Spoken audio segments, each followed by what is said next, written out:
Heya Cryptozens, it's 10 p.m. Pacific time. The date is January 14th, 2023. My name is Nikodemus, and welcome to the Crypto Overnighter. So we're doing something a little different tonight. I'm recording this earlier in the week. I'm actually out of town, but I didn't want to leave you with nothing. So I thought I'd talk to you about the importance of self-custody in crypto. But before we dive in, let's start with a little background information. Cryptocurrencies, or digital assets, are a decentralized form of currency that uses cryptography for security.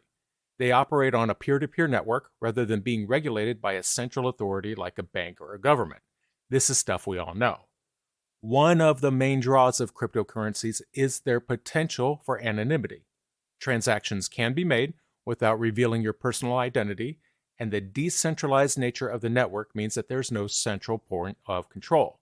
However, with this anonymity comes a lack of protection. Without the traditional safeguards in place, it's important for individuals to take control of their own assets and protect them from potential threats. This is where self-custody comes in.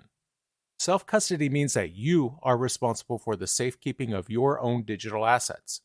This can be in the form of a hardware wallet, which is a physical device that stores your private keys, or through the use of a software wallet on your personal computer. So, why is self-custody so important? There are actually several reasons. First and foremost, self-custody gives you complete control over your assets. When you entrust a third party, like an exchange, to hold your assets for you, you are at their mercy. If the exchange gets hacked, or if the company goes bankrupt, you could potentially lose everything. This has happened numerous times in the past, with millions of dollars worth of assets being stolen or lost. By taking control over your own assets, you eliminate that risk. Yeah, there's still the potential for hardware or software failures, but at least the responsibility lies with you. You can take measures to protect your assets, like keeping your hardware wallet in a secure location, or setting up multi-factor authentication on your software wallet. Self-custody also gives you the ability to be in charge of your own financial privacy. As mentioned earlier, one of the appealing aspects of cryptocurrencies is the potential for anonymity.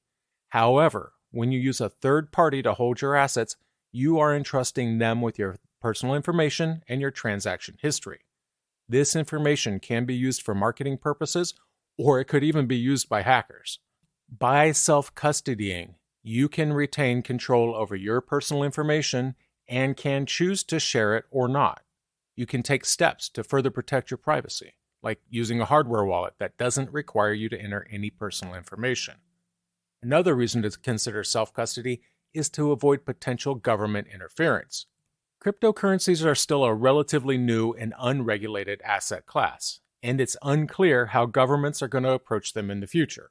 In some cases, exchanges have been forced to freeze or seize assets on orders of a government agency. By self-custodying, you eliminate the risk of your assets being frozen or seized by a third party. Now, one of the main arguments against self-custody is the perceived inconvenience. It can be intimidating for some individuals to set up a hardware or software wallet, and there is a learning curve involved in properly securing and managing your assets. However, the potential consequences of not self-custodying far outweigh any temporary inconvenience. The risks of entrusting a third party with your assets have been outlined earlier, and these risks are only compounded over time as you accumulate more assets. Furthermore, the technology behind self-custodying solutions have come a long way in recent years. This makes it easier than ever to securely manage your own assets. Hardware wallets have become more user-friendly with clear instructions and easy-to-use interfaces. Software wallets have also become more secure, with features like multi-factor authentication and backup recovery phrases. It's also important to note that self-custody doesn't mean you have to go it alone. There are plenty of resources available to help you navigate the process, from online tutorials and user guides to community forums and customer support from hardware wallet manufacturers. In addition to the peace of mind and protection that self-custody provides, it also allows you to take advantage of the full potential of cryptocurrencies. When you trust a third party with your assets, you are subject to their rules and limitations. This can include withdrawal limits, trading fees, and restrictions on what assets you can hold. By self-custodying, you have the freedom to choose which assets you want to hold and the ability to make transactions without the need for third-party approval. You can also take advantage of new opportunities as they arise without being limited by the policies of a third party. It is important to note, self-custody doesn't mean you have to completely abandon the use of exchanges or third parties. They can still play a role in your journey, but it's important to use them wisely and not put all of your eggs in one basket. For example, you can use an exchange to buy and sell crypto, but make sure to immediately withdraw your assets to your personal wallet. This way, you retain control over your assets and minimize the risk of potential losses. There have been numerous individuals who have failed to properly self-custody their crypto and have lost their money as a result. I'm going to leave their names out for their privacy. One example are individuals who store their assets on an exchange.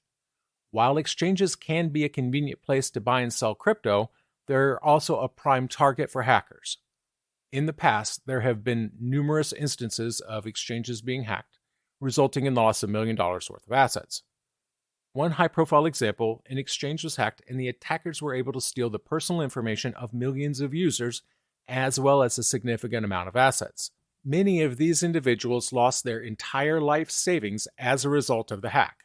Another example, individuals who fall victim to phishing attacks. These are fraudulent websites or emails that are designed to trick individuals into revealing their personal information such as login credentials or private keys. In one case, an individual received an email claiming to be a well-known exchange, asking them to log into their account to update their security settings. This individual followed the link and entered their credentials, not realizing that the email was actually from a hacker. The hacker was then able to gain access to that person's account and steal their assets. Another person storing their assets on a software wallet on their personal computer, but failed to secure it with a strong password and enable multi-factor authentication. As a result, a hacker was able to gain access to their wallet and steal their assets. Another person used a hardware wallet to store their assets, but failed to keep it in a secure location. Their wallet was stolen during a home break-in, and the person lost their entire crypto portfolio. A group of individuals invested in a crypto project and were promised that their assets would be held in a secure third-party wallet. However, it later turned out that the wallet was actually controlled by the project's founders, who embezzled the funds and fled the country. An individual received a message on a social media platform from someone claiming to be a well-known crypto figure. This message contained a link to what the individual believed was an exciting new investment opportunity. However, the link was actually a phishing attack, and the individual lost their entire investment as a result. Another person stored their assets on a mobile wallet that was not properly secured. Their phone was lost or stolen, and the thief was able to access their wallet and steal the assets. These examples serve to demonstrate the importance of self-custody in the crypto space. By properly securing your assets and not trusting third parties with your personal information, you can protect yourself from potential losses due to hacks, scams, and other threats. So, self-custody is a crucial aspect of surviving in the crypto space. It involves taking responsibility for the safekeeping of your own assets rather than trusting a third party with them.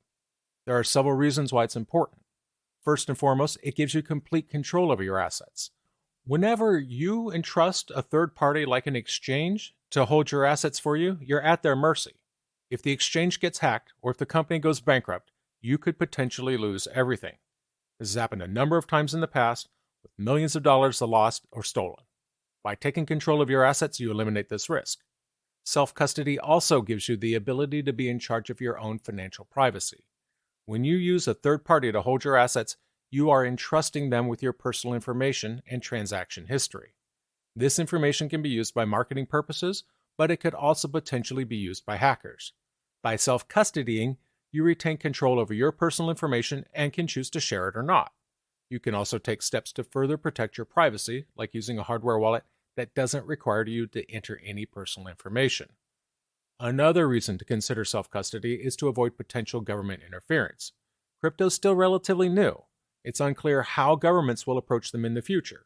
In some cases, exchanges have been forced to freeze or seize assets on the government orders. By self-custodying, you eliminate the risk of your assets being stolen or frozen by a third party. Self-custody also allows you to take advantage of the full potential of crypto. When you entrust a third party with your assets, you subject yourself to their rules and their limitations. This can include withdrawal limits, trading fees, and restrictions on which assets you can hold. By self-custodying, you have the freedom to choose which assets you want to hold and the ability to make transactions without the need for third-party approval. You can also take advantage of new opportunities as they arise without being limited by the policies of a third party. Despite the perceived inconvenience, self-custody is well worth the effort. The technology behind self-custody solutions have come a long way in recent years. This has made it easier than ever to securely manage your own assets. There's also plenty of resources available to help you navigate the process, from online tutorials and user guides to community forums and customer support from hardware wallet manufacturers. In summary, self-custody is a crucial aspect of surviving in the crypto space. It may require a little extra effort up front, but the peace of mind and the protection it provides are well worth it. It also allows you to take full advantage of the potential of crypto without being limited by its rules and the policies of third parties. Remember to do your own research and make informed decisions on how to protect and manage your own digital assets. And that's going to do it for us tonight. I want to thank you, my listeners, because when you stop listening, I will stop talking. We'll see you tomorrow night.